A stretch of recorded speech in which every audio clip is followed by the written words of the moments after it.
Hi guys, luto naman tayo ngayon ng kare-kare. Ito na yung baka natin. Beef brisket, pwede na to. Lagay natin sa lagay natin ng sibuyas. Bawang sibuyas.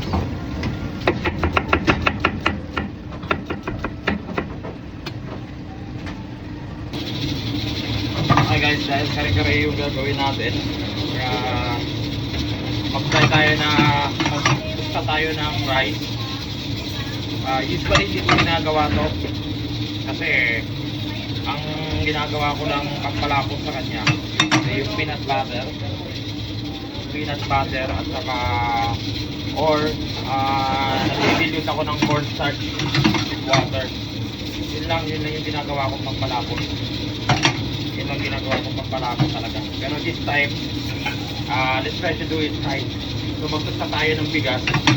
Pampalapot natin mamaya sa kare-kare natin. Ito naman talaga yung original way na pagtusta. Ay pampalapot. Yung dinusta natin na bigas. As possible hindi siya tunog para hindi pumait. So yung tsura niya parang roasted sesame seeds. Kung makakabili kayo sa mga tindahan yung mga roasted sesame seeds, yun ang itsura niya. I-blender yan natin mamaya para pinong-pino bago natin ilagay sa kare-kare natin. Let's try this.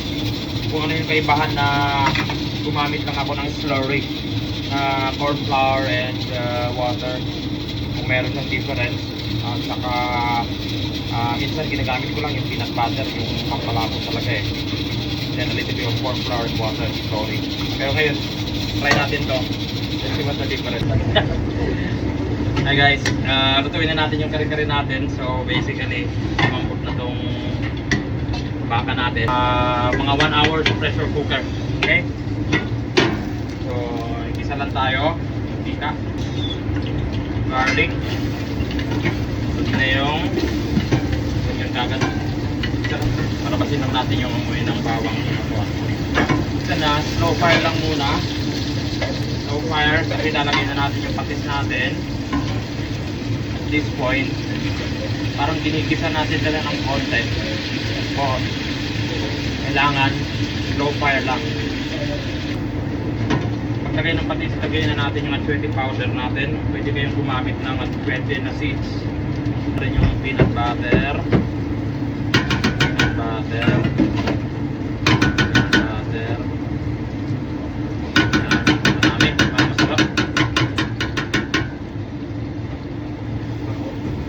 Gisa lang yung karne, ilagay na natin at this point.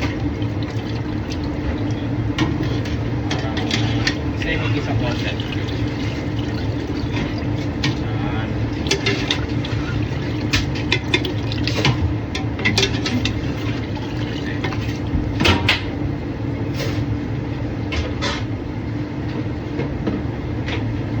Ano bang?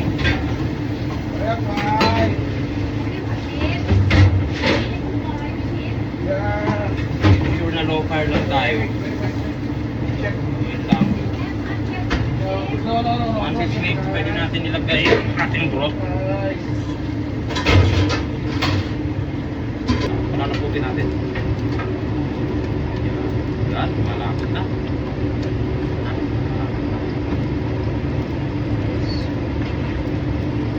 Wow. Pansin niyo ang bilis lumapot.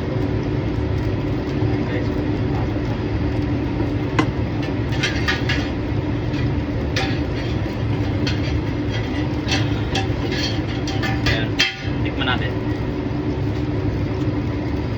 Perfect. Ang maganda sa kare-kare, hindi masyadong malasa, hindi masyadong maalat, hindi masyadong buwan. Kasi ang gusto ko dito is nasabayan ko ng kain ng bagoong, inis ng bagoong, or may nabibili na nakagisa na ng bagoong, isang buwang ka bagoong, inisa. So pinapartner lang ko yan naman. Kasi yan natin doon na yung kare-kare natin. Malapot, creamy siya. Meron siyang pechay, pinakuluan ko lang. Papatong na lang natin yan mamaya. Pechay pa, marami para healthy.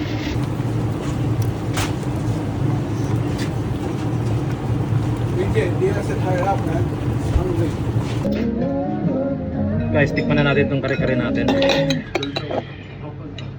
Of course, hindi pwede maging kare-kare yan pag walang bagoong. May lagay tayo ng bagoong ng konti dito sa side. Lagay natin ng konting laman, gulay, tsaka yung sauce, syempre yung sauce natin. So ang lapot nakita nyo, yung lapot na yun galing lang yun sa slurry, hindi nabigas kasi wala eh, nawala, sira daw yung ano namin blender. Slurry na corn flour, pwede na, tikman natin. Okay, the perfect bite.